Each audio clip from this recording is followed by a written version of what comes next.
আসসালামু আলাইকুম। ১৩তম তারাবিতে যে আয়াতগুলো তেলাওয়াত করা হয় সেখানে এমন কিছু শক্তিশালী গল্প আছে যা যুগ যুগ ধরে আমাদের পথ দেখে আসছে।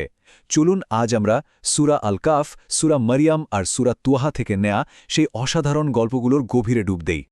দেখুন, এই গল্পগুলো কিন্তু শুধু অতীতের কোনো ঘটনা নয়, এগুলো আসলে নবী রাসূলদের পরীক্ষা আর তাদের ঈমানের দৃঢ়তার এক জীবন্ত দলিল। তো চলুন আমরা খুঁজে বের করার চেষ্টা করি যে আজকের এই আধুনিক সময় দাঁড়িয়েও এই কাহিনীগুলো আমাদের জন্য কতটা প্রাসঙ্গিক। আমাদের আজকের আলোচনা শুরু হচ্ছে সূরা আল কাহাফ দিয়ে।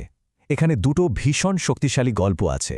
একটা হলো মানুষের জ্ঞানের সীমাবদ্ধতা নিয়ে, আর অন্যটা হলো অমাপ ক্ষমতা পেলে তার সঠিক ব্যবহার কিভাবে করতে হয় তা নিয়ে। তো প্রথম গল্পটাই হলো নবী মুসা আলাইহিসসাল্লামকে নিয়ে।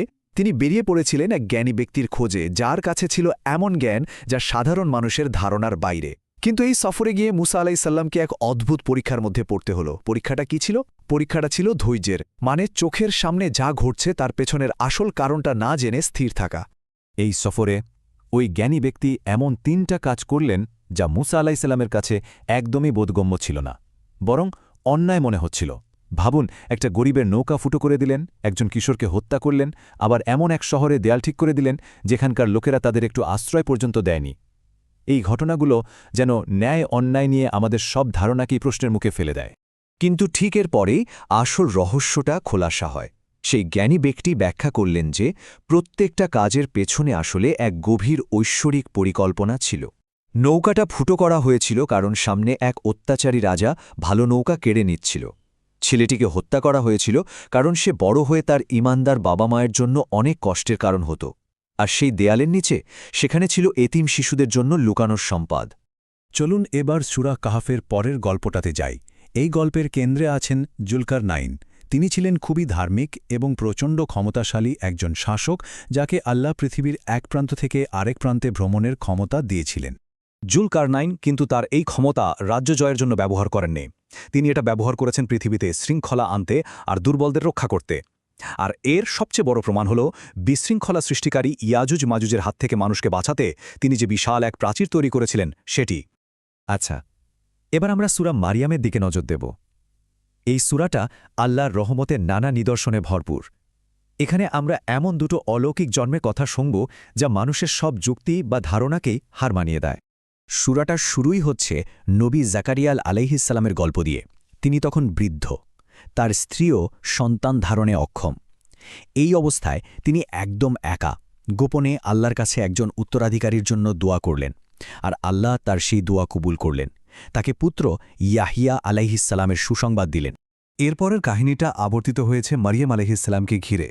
তিনি ছিলেন অত্যন্ত ধর্মপ্রাণ একজন নারী। একদিন একজন ফেরেশতা তার কাছে এলেন এবং আল্লাহর হুকুমে তাকে পুত্র ঈসা আলাইহিসসালামের জন্মের অলৌকিক সংবাদটা দিলেন। একবার ভাবুন তো সেই মুহূর্তটার কথা। চারদিকে মানুষের কঠিন সব অভিযোগ, সন্দেহ, আর এর মাঝখানে আল্লাহর হুকুমে মারিয়াম আলাইহিসসালাম একদম চুপ, কোনো কথা বলছেন না। তিনি শুধু কি করলেন? তার কোলের শিশুটির দিকে ইশারা করলেন, ব্যাস, আর কিচ্ছু না।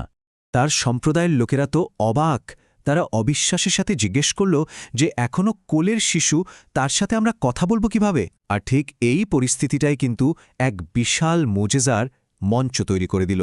আর ঠিক তখনই সেই অবিশ্বাস্য ঘটনাটা ঘটল। কোলের শিশু ঈসা আলাইহিসসালাম কথা বলে উঠলেন। তিনি বললেন, আমি আল্লাহর দাস। এই একটি কথা দিয়ে তিনি একদিকে তার মায়ের সম্মান রক্ষা করলেন, আর অন্যদিকে নিজের নবুয়তের ঘোষণাও দিলেন। এটা ছিল এমন এক নিদর্শন যা সবাইকে একেবারে স্তব্ধ করে দিয়েছিল। আমাদের আজকের শেষ কাহিনীটি আমরা নিচ্ছি সূরা তোয়াহা থেকে। এখানে ঈমান আর অহংকারের মধ্যে যে চূড়ান্ত লড়াই, সেটাই তুলে ধরা হয়েছে। গল্পটা হল নবী মুসা আলাইহিসসালাম এবং অত্যাচারী শাসক ফেরাউনের সেই মহাকাব্যিক মুয়াজাহা নিয়ে। গল্পের শুরুটা হয় পবিত্র তোয়া উপত্যকায়। সেখানেই মুসা আলাইহিসসালাম আল্লাহর কাছ থেকে সরাসরি ডাক পান। তাকে কিছু অলৌকিক নিদর্শন দেয়া হয় আর নির্দেশ দেয়া হয় তার সময়ের সবচেয়ে ক্ষমতাধর এবং অহংকারী শাসকের মুখোমুখি হতে। এই টাইমলাইনটা দেখলে বোঝা যায় মুসা আলাইহিসসালামের মিশনটা ধাপে ধাপে কতটা কঠিন হয়েছে। একটা ব্যক্তিগত ডাক থেকে শুরু করে পুরো একটা জাতিকে দাসত্ব থেকে মুক্ত করা পর্যন্ত তার এই সফরটা ছিল ধৈর্য আর দৃঢ়তার এক অসাধারণ উদাহরণ। এই জায়গাটা কিন্তু খুব ইন্টারেস্টিং। একটা দারুণ বৈপরীত্য আছে এখানে। দেখুন, একদিকে আল্লাহ তাকে কি বলছেন বলছেন যে ফেরাউনের মতো অহংকারী শাসকের সাথেও যেন তিনি নরমভাবে কথা বলেন। আর অন্যদিকে মুসা আলাইসাল্লাম নিজে যখন দোয়া করছেন তখন কিন্তু তিনি এই কঠিন দায়িত্বটা পালনের জন্য আল্লাহর কাছে শক্তি চাইছেন, সাহায্য চাইছেন। তাহলে এই যে 3টা অসাধারণ গল্প আমরা শুনলাম, এখান থেকে আমরা একসাথে কি শিখতে পারি? চলুন এর মূল শিক্ষাগুলো একবারে গুছিয়ে নেওয়া যাক। সবগুলো গল্প মিলে আমাদের একটা পরিষ্কার বার্তা দেয়, আর তা হল ধৈর্য, আল্লাহর করুণার উপর বিশ্বাস এবং সব ধরনের প্রতিকূলতার বিরুদ্ধে ঈমানের শক্তিতে অবিচল থাকা। এই শিক্ষাগুলোই কিন্তু আমাদের চলার পথের পাথেয় হতে পারে। যখন আমরা এই কঠিন পরীক্ষা আর অটল বিশ্বাসের গল্পগুলো নিয়ে ভাবি, তখন সে